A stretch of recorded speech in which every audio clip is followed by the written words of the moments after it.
Welcome, everybody. My name is Rob Crawford.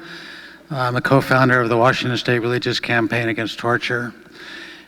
President Obama, in 2009, talking about U.S. torture, said something that's become very well known in the anti-torture movement and beyond. He said, in regard to torture, that we need to look forward, not backward. Well, the premise of this event tonight is just the opposite of that, we need to look backward if we are to move forward towards a progressive realization of our deepest held values for our country. Milan Kundera said that the struggle of men and women against power is the struggle of memory against forgetting. If our government has committed an injustice, the people need to know about it. How else do we confront the past? How else do we discern what should be done to prevent present and future injustices? So the underlying message of tonight's program is the travesty of U.S. torture, authorized, I remind you, at the highest levels of the U.S. government, is not behind us. Not least behind us are grave questions of what should be done in response to what clearly amounted to war crimes by our own political, security, and military leaders. If the government decides not to hold itself accountable, the people need to judge the wisdom of that decision. What, for example, are the consequences for the rule of law, or for government law breaking with regard to matters of national security?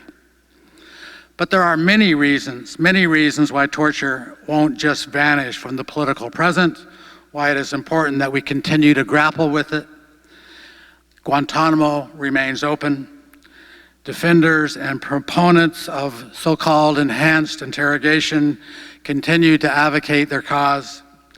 And in the United States, we are still faced with a problem of torture in our own prison, otherwise known as solitary confinement. We are, in short, right in the middle of a long struggle for the soul of the nation. Our featured speaker tonight is Brigadier General David Irvine.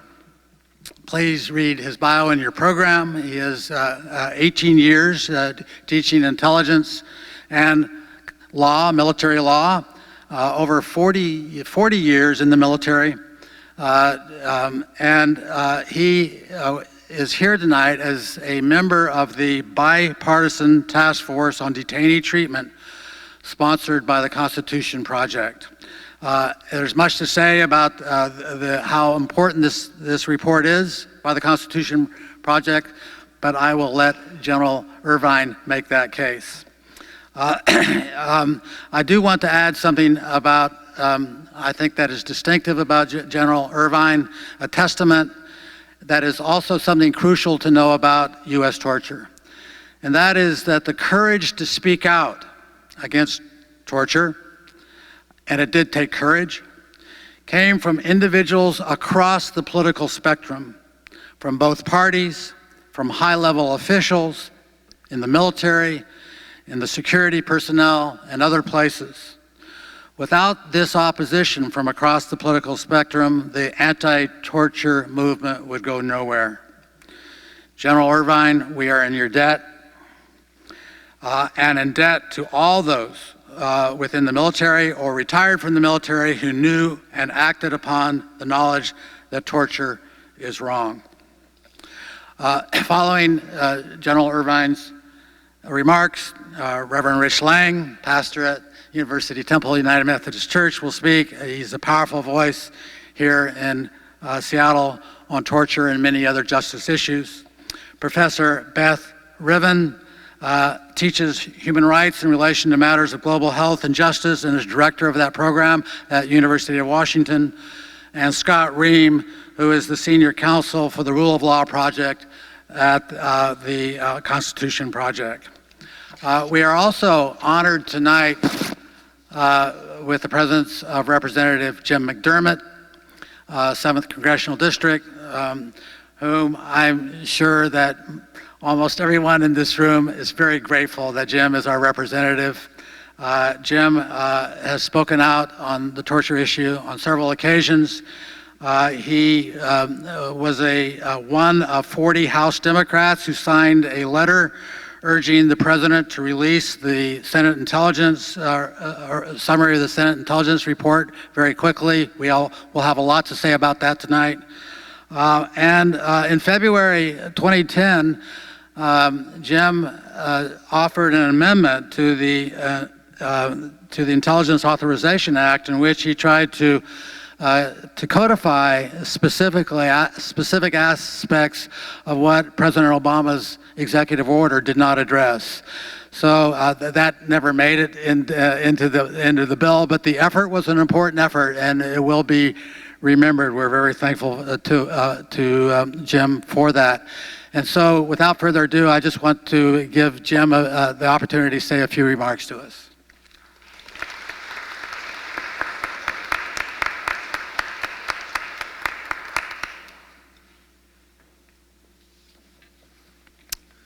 Well, General Irvine, welcome to Seattle. Thank you. It's good to have you here. I can only stay a few minutes, but I wanted to add my voice to what you're doing here tonight. I was going to start with a story which Dr. Crawford took out of my mouth. I offered the amendment in the House to the Intelligence Authorization Bill that would codify what the president had put in his executive order. Politically, an atomic bomb went off in the House of Representatives, and suddenly it was pulled from the bill and never was ever voted on. It created so much consternation that members didn't want to have the opportunity to vote for or against it. The issue that has always troubled me most about the whole question of torture, and it's very idiosyncratic in some senses because I am a physician and a psychiatrist, and very often physicians and psychiatrists are intimately involved in the decisions made about what is torture and what is not. When is waterboarding too much? When is it not enough? All these questions in which mental health professionals and other physicians get involved, in my view, is against our oath as a physician. That is to protect life and to take care of people and not to torture them. We vilified a number of Nazis, Mengele and others who were accused of using their medical profession as torture, and certainly we don't want to think of ourselves in those lights, but in fact, when we participate in one of those events, we're doing that. I come from a tradition, I'm Irish. There is an old tradition in Brehon law that goes back to the ancient Gaels, that when your enemy has put you in a position where you have nothing left you can do, what you do is you go to his front doorstep and lie down on the front steps and starve yourself to death. So that your enemy has to come out every day and step over your body and go about his or her business and come back at night and step over that body. And you continue that until you die. You saw this in action in Long Kench Prison in Northern Ireland, where Bobby Sands and 10 other Irishmen starved themselves to death. We have that situation going on today in Guantanamo. And rather than let them starve themselves to death, we are force feeding them, using doctors and the medical profession as a means of keeping them alive. Somehow that's humane. I mean, we've tortured them for 12 years in a place with no hope of ever seeing a judge, never getting out, nothing. And when they decide they've had enough and they're going, we then are going to save them for more of it. Think about that when you think about what torture really is. And I think that this issue is continuing to ferment in our society. The reason Gitmo is such a very difficult vote in the House of Representatives is because everybody who really thinks about it knows there are 50 or 60 people that we've said are no problem, but we won't let them go. We keep them. And you have to ask yourself, who are we? Because we're the ones that are allowing that to happen. And that's why these kind of events, in my view, are very, very important, because they continue to raise the awareness in the society of the fact that our government, on behalf of us, does things for which we ourselves would never agree. And we have to make our voices heard. And so I'm pleased that you're having this meeting tonight, and I'm sorry I can't stay and hear the bulk of the discussion. I know of the General's work, and I'm pleased by it, and I think that it's important that people be willing to speak up. So thank you all for coming.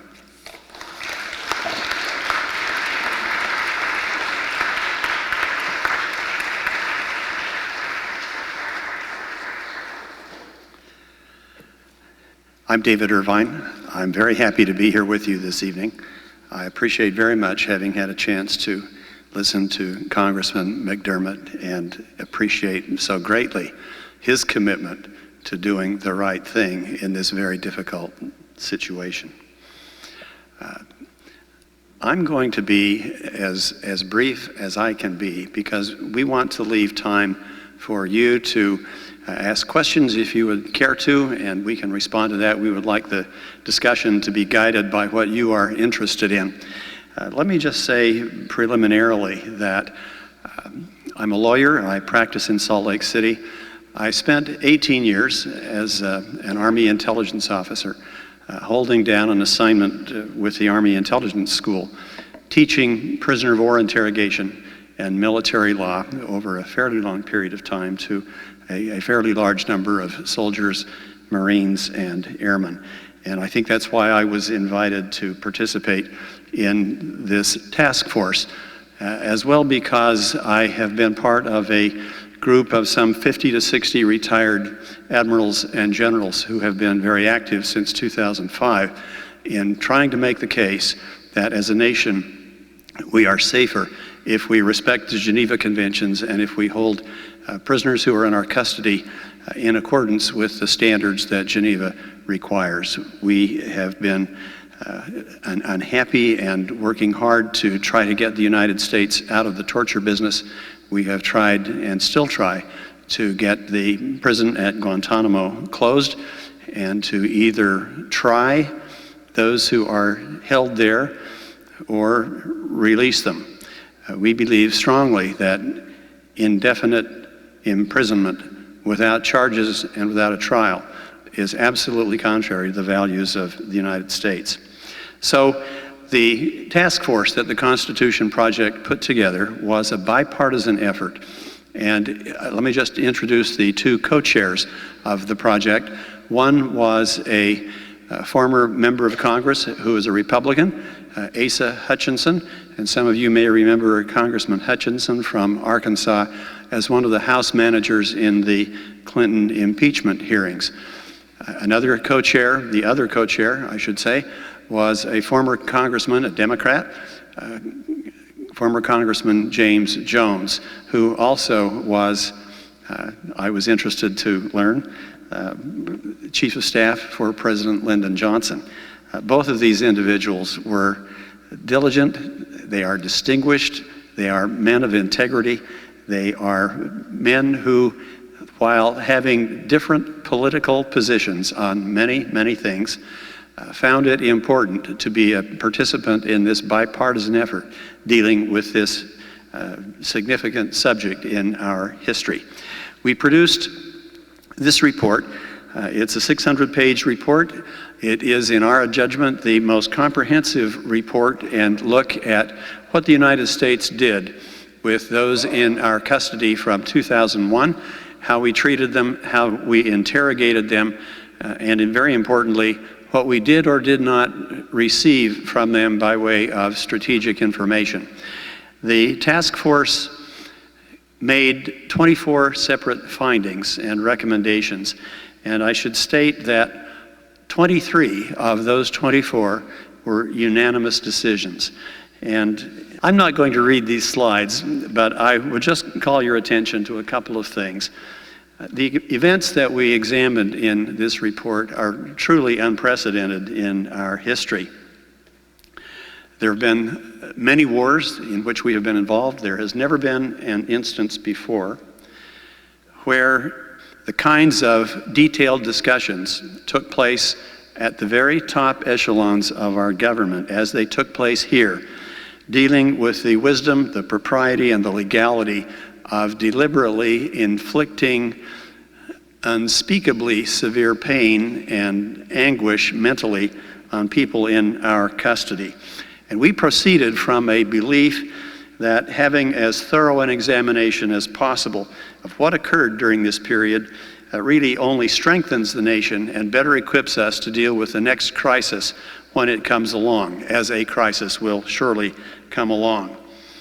And if we fail to do that, we risk weakening our ability to claim our place as an exceptional and exemplary practitioner of the rule of law. The first unanimous finding that we reached as a task force, and we think this is enormously significant, is that United States forces in many instances and across several theaters of war used interrogation techniques that constitute torture. We debated long and hard about how to use language that would describe what we found and what we observed and what we concluded. We recognized that in any conflict, truth is the first casualty of war. And one of the truths that was a first casualty of this war was the way we used language. And we used it in a couple of significant ways. We changed the terminology for referring to prisoners and started referring to them as detainees. And this was done for a couple of reasons. Number one, if they were prisoners, then maybe they were entitled to certain protections under the Geneva Conventions that for various reasons the government did not wish to observe. But that was an important distinction, and many things flowed from that. I will tell you that the guys at Guantanamo are prisoners. They are not detainees. They are not held there. They have not been there for 10 years because they violated a stop sign and ran a red light. They are there because we have put them there on charges and allegations that they were war criminals, although very few have been charged with anything. And 46 are still there who are slated for indefinite detention for who knows how long.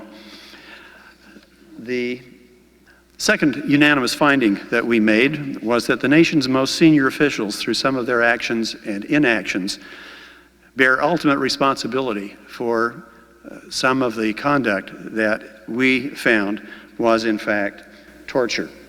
The third significant finding, and this is really important, we believe, is that as far as the public record is concerned, and that was all that we had access to, we had no access to classified information, there is no firm or persuasive evidence that the widespread use of harsh interrogation, I like to call it what it is, brutal interrogation, by U.S. forces produced significant information of value. We found no clear or persuasive evidence in the public record that torture produced more useful information than conventional methods of interrogation or that it saved lives. Let me expand on that for just a second. One of the claims that is made by proponents of enhanced interrogation, that was the second switch in language, it's just not politically correct to say we torture people, because we don't torture people. We're Americans, we don't do that. The president, the vice president spent years telling us we don't torture, we treat people humanely. So we used the term enhanced interrogation to walk around the very strict and pretty specific requirements of federal law and international law that prohibit the kinds of things we intended to do. The reason that we say no connection can be made between enhanced interrogation or torture and useful intelligence is that there's only one instance that we've been able to find in the public record where anyone, and there are various people who have made this claim, but they all cite back to the Library Towers plot. And that was the plot that was represented, involved the hijacking of airplanes and flying them into the Library Towers building in Los Angeles. The problem with that claim is that you can't connect the dots in a time sequence between the dates of capture and interrogation and events as they occurred. In many instances, the interrogations that were claimed to have taken place at an earlier point in time did not take place until several months later or weeks later.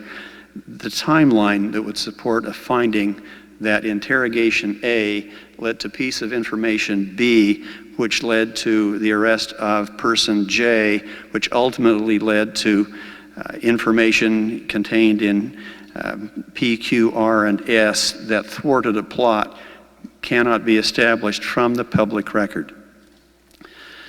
Another significant unanimous finding was that U.S. officials involved with detention at CIA black sites committed acts of torture, cruel, inhuman, or degrading treatment. The reason I selected this finding was because the kinds of things that we, not you, not me, but the things that were done in your name and my name are the same kinds of things that have been denounced by the United States when they have been practiced by other nations. We concluded that lawyers in the Department of Justice Office of Legal Counsel repeatedly gave erroneous sanction to various activities that amount to torture and cruel, inhuman, or degrading treatment, and that in doing so they really failed to properly serve their clients, the President and the American people. And as an example of what I'm talking about, you probably, if you have followed the topic, are familiar with what have been called the torture memos. And these were the memoranda that were issued by DOJ lawyers to sanction the enhanced interrogation techniques that the White House, the Secretary of Defense, and others were so anxious to implement. We found that in many instances, the lawyers who wrote these memoranda were misled as to the actual effects medically and psychologically of the techniques that they were being asked to approve of, and that the intentional misleading of those who prepared those memos was something that unfortunately led to their easier acceptance as proper and as useful. We found also that medical professionals, as Congressman McDermott described, including physicians and psychologists, were participating in interrogations and in ways that it seemed to us violated the ethical standards that they are expected to adhere to as physicians and psychologists and psychiatrists, and that they were using the medical information they gained from treating these prisoners to allow the interrogating teams to more effectively exploit their medical or psychological weaknesses. One of the curious things about torture is that a majority of Americans today, and a larger majority than in the history of the last 10 years, believe that torture in certain instances is appropriate, that it's necessary, that it's really not torture, and that it has produced extremely valuable intelligence that has saved tens of thousands of lives. And this is the message that is over and over and over and over again emphasized by those who believe that enhanced interrogation ought to be a regular part of American policy in dealing with terrorist threats or other threats. And this claim has largely been unrebutted, because those who make the claim then say If you only knew what I know, because I was in a position to have access to the classified documents that told me how effective this was and how vital it was that we have the ability to get people who are hardened, who are trained to resist conventional interrogation techniques, to talk, to break, to tell us where the next plot was going to take place. Most Americans, I'll submit to you, have no idea in the world what enhanced interrogation really entails. A lot of people have heard of waterboarding, and the President Bush, Vice President Cheney, have emphatically stated that waterboarding is not torture. Well, waterboarding has been held as torture by United States military courts, by international courts. It's the oldest torture of preference from the days of the Spanish Inquisition. So I thought I should just share with you a list of some of the kinds of interrogation techniques that we found through the unclassified public record have been used either by United States personnel directly or by our surrogates since 2001. And these various techniques have been used not only by themselves on a standalone effort, but most frequently they have been used in combination and simultaneously, so that the psychological and medical adverse effects on the persons they were practiced upon have been ratcheted up to the point that we have driven more than a few people insane. But I'll just suggest to you that if these kinds of practices were used by another nation on American servicemen who were captives, who were prisoners of war, we as a nation would not tolerate it.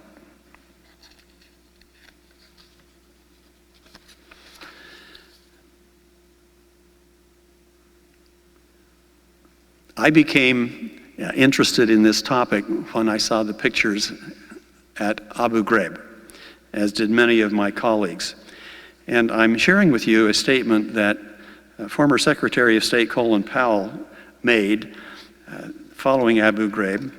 He made this statement to foreign government officials in an effort to explain to them why this was an anomaly that should not be considered as representative of America or what we stand for.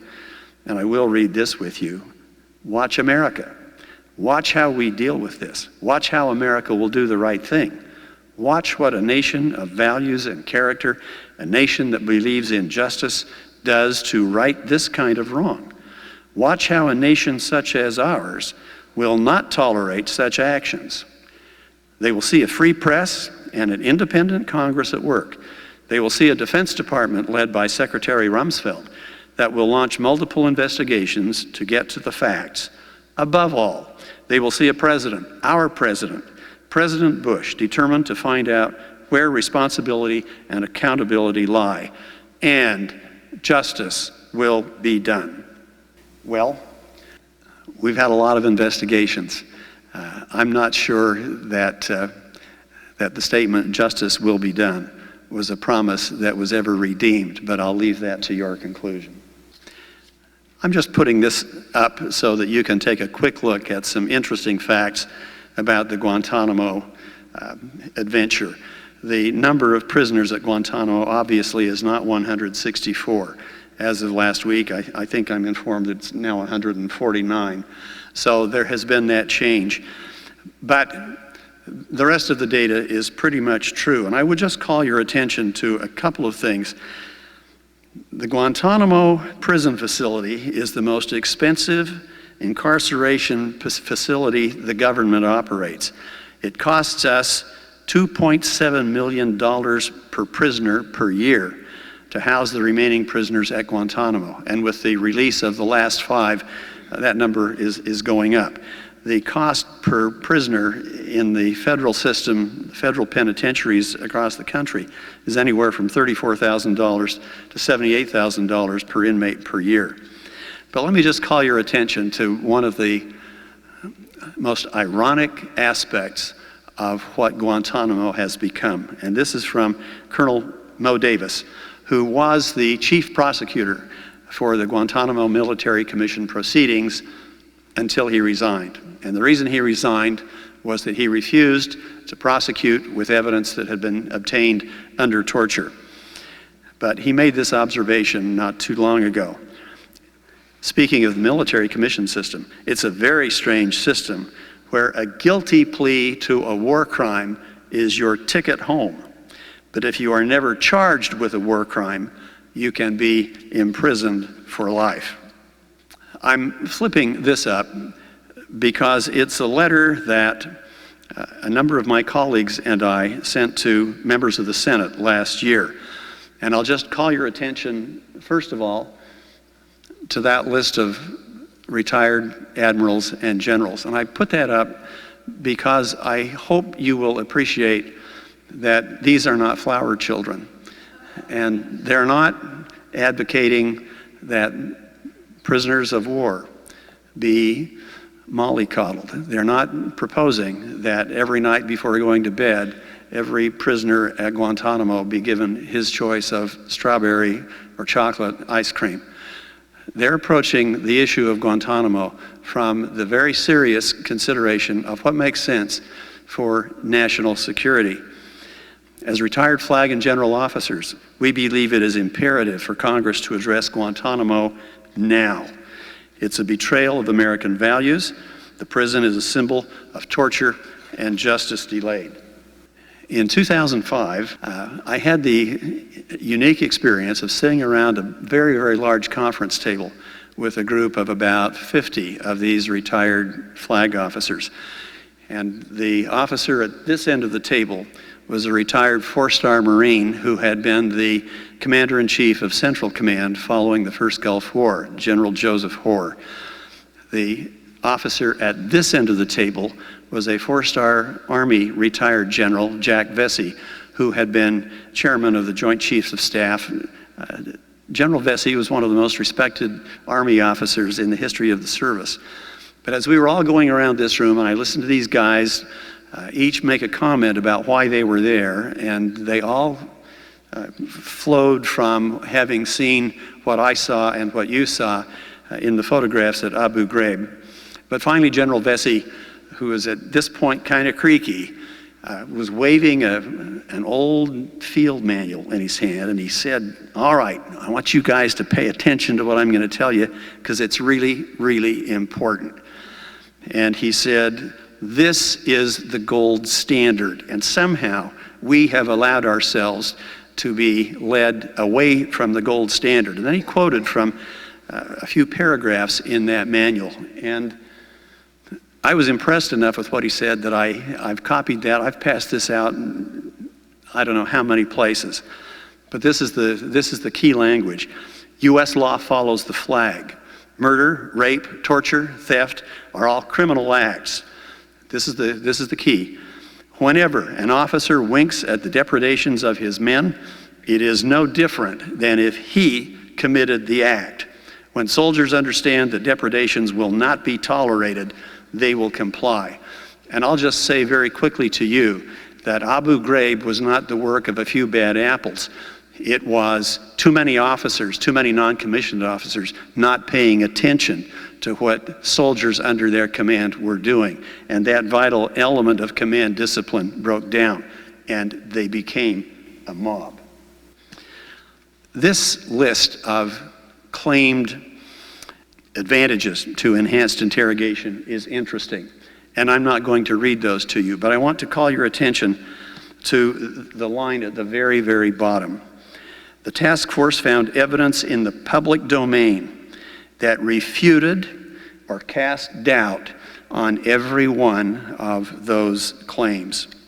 I'm running out of time, and I'm going to skip some comments about the misuse of classification authority. But I'll tell you that all too often, documents have been classified in my opinion, in our opinion, in the task force opinion, probably for the purpose of concealing illegal actions more than for the particular information that they contained. For example, when the White House proposed adopting enhanced interrogation standards that clearly violate the Geneva Conventions, all of the judge advocates general, the judge advocate generals, didn't say that right, of each of the services wrote memoranda to the Secretary of Defense advising him that if he proceeded down this path, not only was he risking violating federal and international law, but he was placing American troops in danger if they became prisoners.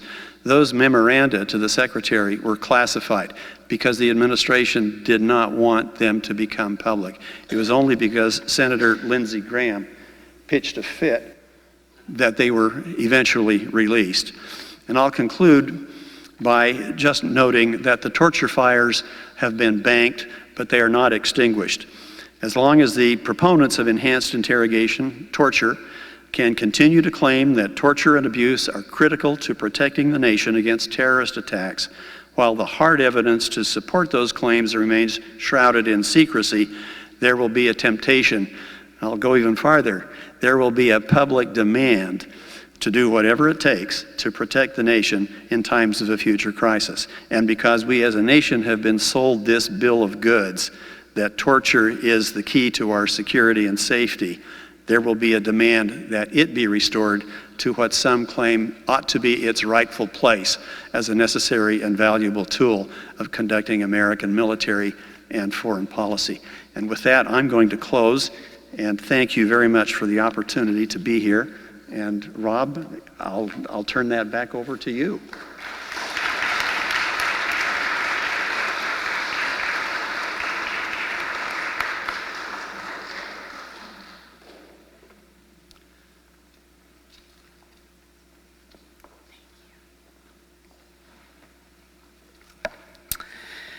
Good evening. I'm here to tell you that every single one of you in the audience has a human right not to be tortured. And every single one of the prisoners in all the sites that we just learned about have a right also not to be tortured because they're human, and we have human rights. Now let's think about where human rights comes from. The modern human rights that we talk about, freedom from torture, really comes from the atrocities and the reaction to the atrocities in World War II, right? We know about the Nuremberg trials, and indeed the Nuremberg Code, which Congressman McDermott referred to as the standard for ethical behavior for health professionals, also comes from those violations of research ethics, which at that point weren't violations in the concentration camps, but only from those experiences did we have those standards. And we now have human rights standards from World War II and the Nuremberg trials and the trials in the Pacific. We see that the Universal Declaration of Human Rights in 1948 speaks to freedom from torture. Every individual has the right to be free from torture. We see this again in binding international human rights law. So the International Covenant on Civil and Political Rights, again, articulates the right for every human being to be free from torture, not to be tortured. These rights are inalienable. No situation can take that right away, the freedom from torture. It doesn't matter where you're born, where you live now, what nationality, what sexual orientation you have, right? What ethnicity you are, right? You have the human right to be free from torture. And this, again, is a right that is articulated in the Torture Convention, right, of 1984, which the United States is obligated to respect, protect, and fulfill. We are under legal obligation for this right. And how do we hold our governments accountable for violations, for indeed illegal acts, for indeed crimes, right? These are crimes. In addition to the Geneva Convention war crimes, these violations of human rights are indeed violations of international law and our federal law. How do we hold our government accountable, right? We need to get data, right? We need evidence. We need to advocate, right? Civil society must be involved in this. And then, of course, there can be litigation, right? But we must know that this isn't right, that everyone has a human right to be free from torture. Thanks.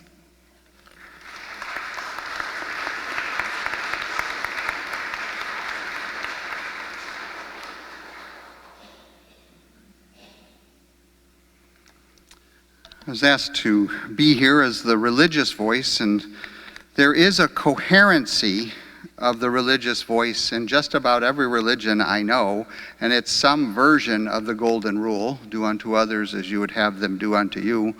But there is certainly an incoherence in our actions, and I don't have to look past my own tradition of Christianity and our own involvement in torture to know that. I also know that in a different venue, a Christian pastor could be up here supporting torture. And so I'll just name that I come out of a tradition of Bonhoeffer and Romero and Tutu, and in our own country, Dan and Phil Berrigan, in terms of what stream I swim in as a religious voice. I also want to expand the topic a bit, and I don't mean to go off topic, because I think there's a deeper issue even than the horror of torture. The issue of torture is one part of a much larger picture called the global war on terror. And here's the story. The state is telling us a story.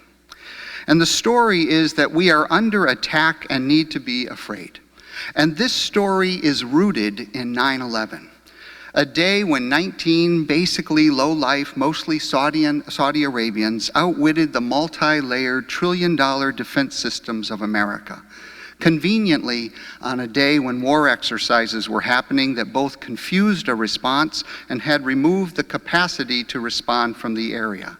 These lowlives managed to hijack 4 planes, crashing 2 into New York towers, causing 3 buildings to basically free fall into destruction, crashed a plane into a Pennsylvania field, evaporating it, crashed a 4th into the world's most heavily defended building in the most heavily defended city in the world, again, basically evaporating it.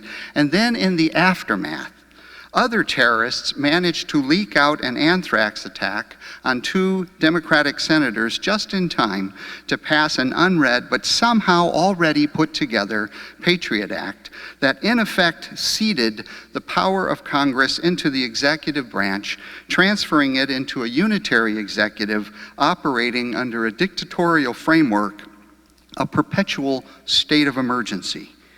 Our fear is rooted in that narrative. And given that narrative, America has changed so that, in the words of Dick Cheney, we work the dark side now. And from this moral base of working the dark side, torture makes sense. As does indiscriminate drone attacks, and an economy rooted in permanent war, surveillance of citizens, punishment of whistleblowers, and oppression of investigative journalists. If reality is defined as everyone is out to get us, the current moral order of permanent war is plausible, and we the people should just trust Big Daddy to save us. And of course, this moral view is the moral view of empire, not a democratic republic of law rooted in the decision-making capacity of its citizens and a system of checks and balances that disperses power into several different spheres of influence. For Christians, our moral base, our imagination, is rooted in the story that all of us are creatures of a creator, and we have inherent rights to dignity and integrity. As Christians, we see reality from the perspective of the one who is tortured, the one who is a threat to empire. Our ethical base compels us to seek to question the narratives that create the conditions where some are scapegoated to make the rest of us free. And so the issue of torture, particularly because it was a top-down driven imperative, that is, Bush and Cheney and Rumsfeld, their lawyers, Justice Department, the top brass of military and intelligence community, knew of it, approved of it, causes us to ask a basic pastoral, systematic question about our leaders. Are they psychopaths? And Obama's shift to terror through drone attacks and bulking up special forces and continual use of private militias lend credence to our Christian suspicions that the system itself is becoming destructive of life, demonic, working the dark side, taking the gloves off. In such a context, the moral voice of the church really has only one word to say to the state, and that word is repent. And the church's moral voice to the citizenry is to come out of empire, resist and rebel against further imperial hunger and the addiction to power and dominance that such hunger creates. Take the side of the crucified, not the crucifiers. Take the side of those who are practicing reconciliation, not the side of those who are prolonging destruction.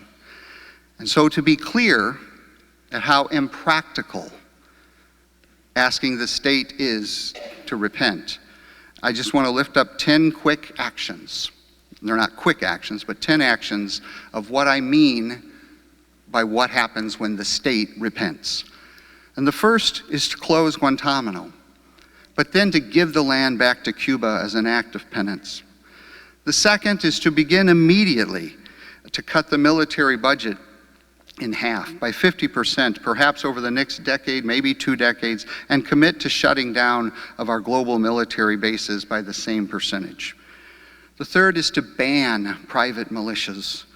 The fourth, which you might not think is related, but I do, is to end extended solitary confinement in domestic prisons as a prelude to a complete overhaul of our domestic penal system. And the fifth is to dismantle Homeland Security and sever the link between local policing and military armament.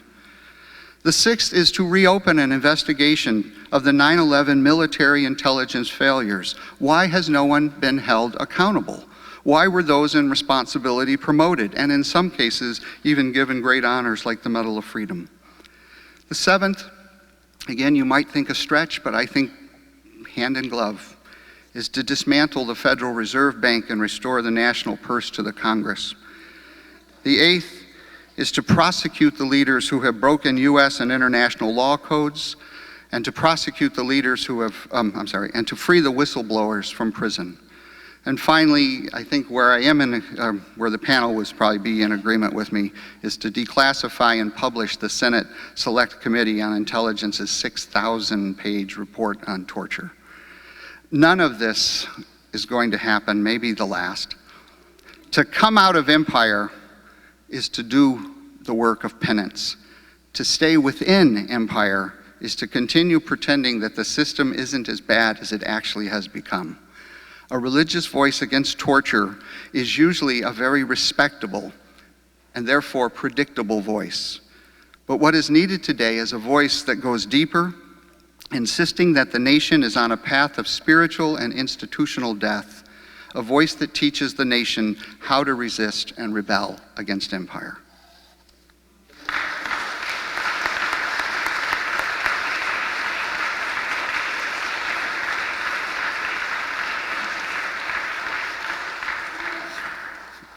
So I get to follow that, huh? Thanks very much, all of you, for being here, to Rob and Dick for having us and for organizing the event.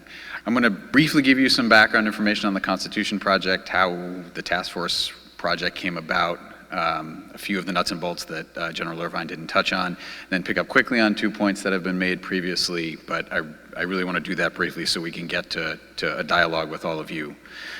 The Constitution Project is a small nonprofit in Washington, D.C. We recruit sort of experts and practitioners from across the political spectrum to reach consensus recommendations on how best to protect constitutional rights and civil liberties in a variety of different contexts. A lot of the work that I do is in the national security context around counterterrorism policies and practices. Those experts are organized in a variety of different ways. Our task force on detainee treatment is one of them. We have committees that address specific issues that are standing and ongoing. The task force was a sort of time-mandated group, but as you can see by General Irvine's presence here, the members have continued to work on this issue, which I think is a testament to their incredible dedication. The task force was composed of 11 members. The 2 co-chairs, General Irvine already mentioned, Ambassador Jones and Congressman Hutchinson. The other members reflected, again, a diversity of political views and expertise in law, the military, diplomacy, the highest levels of the executive branch and Congress, medicine, ethics. It really was an expert group across the board in the various subject matter that the task force investigated. They spent 2 years doing their work, led by a talented staff. Nick Lewis, former New York Times reporter, led that staff. Investigations occurred in the US, Afghanistan, Iraq, Guantanamo, Eastern Europe, Western Europe. In addition to scouring the public record, task force members and staff did interviews with over 100 people, including former Guantanamo detainees, former interrogators, policymakers, and a host of others. The temporal mandate of the report wasn't just post 9/11. It started with the late Clinton years and ran through the early Obama years, which I think, in addition to its bipartisan makeup, was an important factor in the way it's been received to date. Again, as General Irvine mentioned, the task force had no subpoena power or access to classified information, and yet I think it's fair to say did produce the most comprehensive narrative of what's occurred during that time period to date. The impetus for putting the task force together, as Rob mentioned at the outset, was the Obama administration's decision to quote unquote look forward rather than engage in a thorough and honest and comprehensive discussion about what had been done, particularly in the aftermath of 9/11. I think some of that was clearly rooted in political calculus, fears about being seen as engaging in a witch hunt with respect to the past prior administration. But I think some of it is a reflection of the president's honest belief that he's done or taken all the steps necessary to prevent this kind of thing from happening again. And as we heard from Congressman McDermott, his amendment to enshrine the executive order into law is a perfect example, I think, of why it's clear that isn't the case. The executive order got the CIA out of the detention business and effectively formally shut down the enhanced interrogation program. But an executive order doesn't do what a statute does. It can be overturned at the stroke of a pen by a new president. And I think in that regard, important to remember that then candidate for President Romney's national security advisors wrote a memo recommending that he do exactly that on his first day in office. There are a number of reforms that I think need to be considered to our institutions, to our laws, if we're serious about prevention going forward.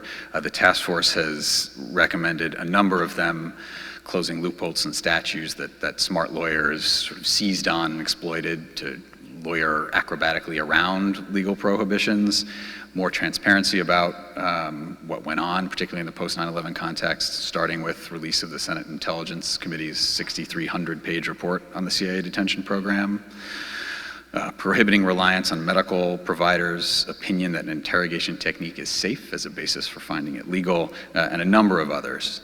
But we won't know the full scope of what's necessary until we know the full scope of what happened.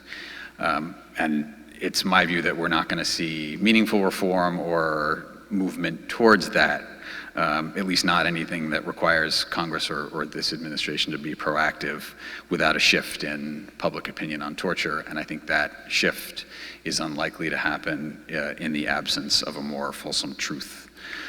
Right now, popular culture drives much of the torture debate. Television shows like 24, movies like Zero Dark 30, that coupled with what's in the public space from those who were involved in the quote-unquote enhanced interrogation program, like former CIA General Counsel John Rizzo and Jose Rodriguez. And that means the debate is had on terms that regularly end up in a discussion over the relative merits of a ticking time bomb hypothetical. That debate's not going to get us very far. And I think in order to have that honest and thorough national conversation, we need more information than we have. Our task force was an attempt to kickstart it, but getting the Senate Intelligence Committee report out is an important next step. Two other quick points, and then I will promise to be quiet. The ticking time bomb hypothetical, I think it bears quick mention, is designed entirely to drag torture's opponents into a discussion about moral relativism. It's nothing, in my view, but a trap.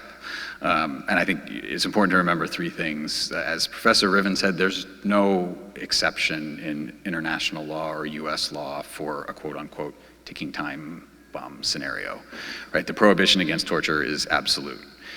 Second, it rests on the assumption, that scenario or hypothetical rests on the assumption that torture works. I think as General Irvine explained, as our task force found, as we understand the Senate Intelligence Committee report will find, and as former interrogators, current interrogators will tell you, that's simply not true.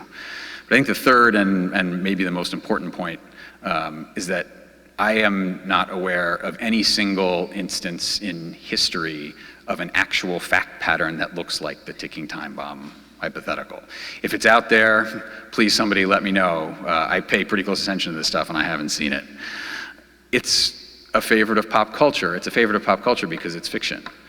Connor Friedsdorf, who writes for The Atlantic, wrote a piece on this recently, and I think it's worth quickly quoting from that piece because he makes the point as well as I've seen it made.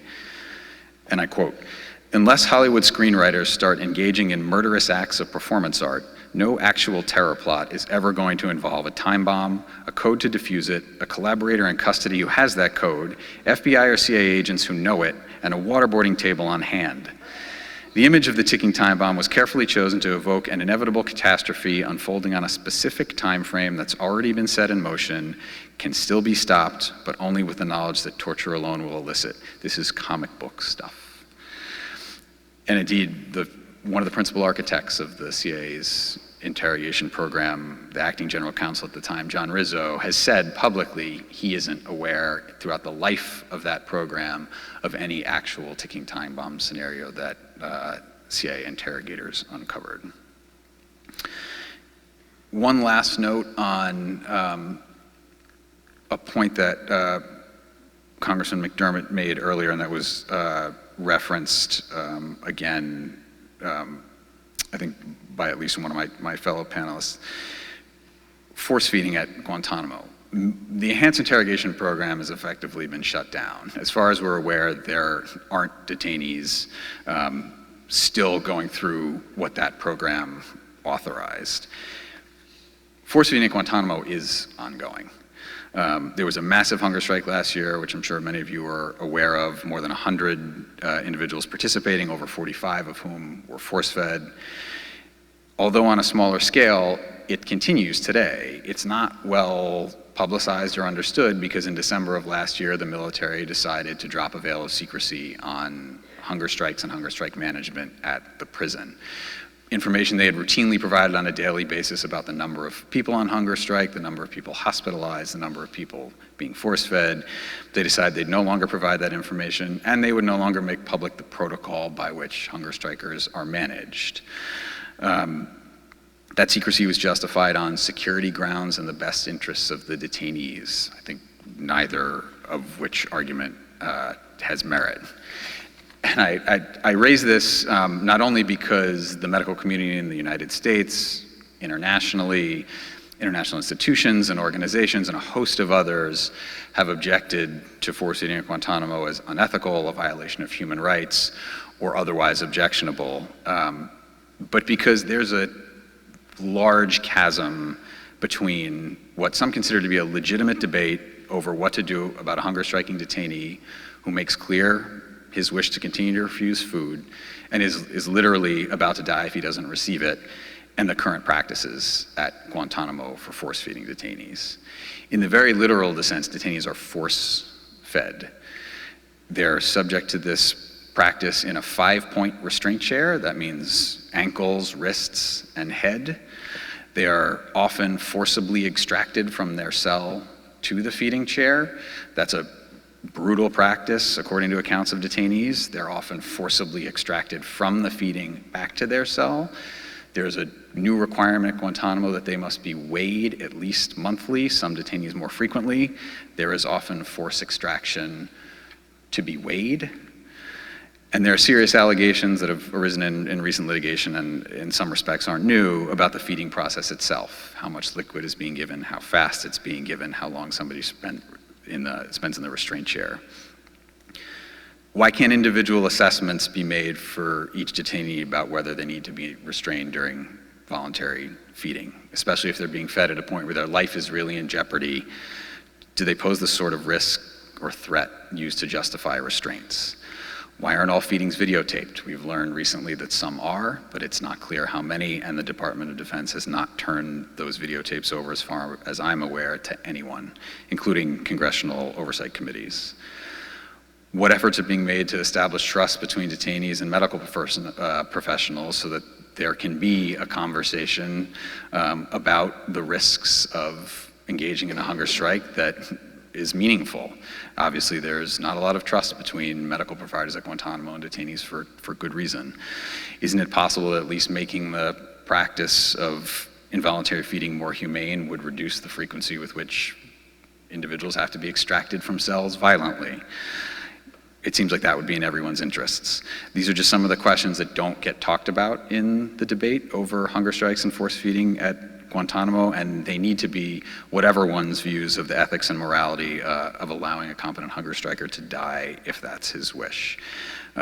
Because as it currently stands, the practice is especially brutal and humane, and the military doesn't show any signs of changing that. So I'm going to stop there, and hopefully we can take your questions.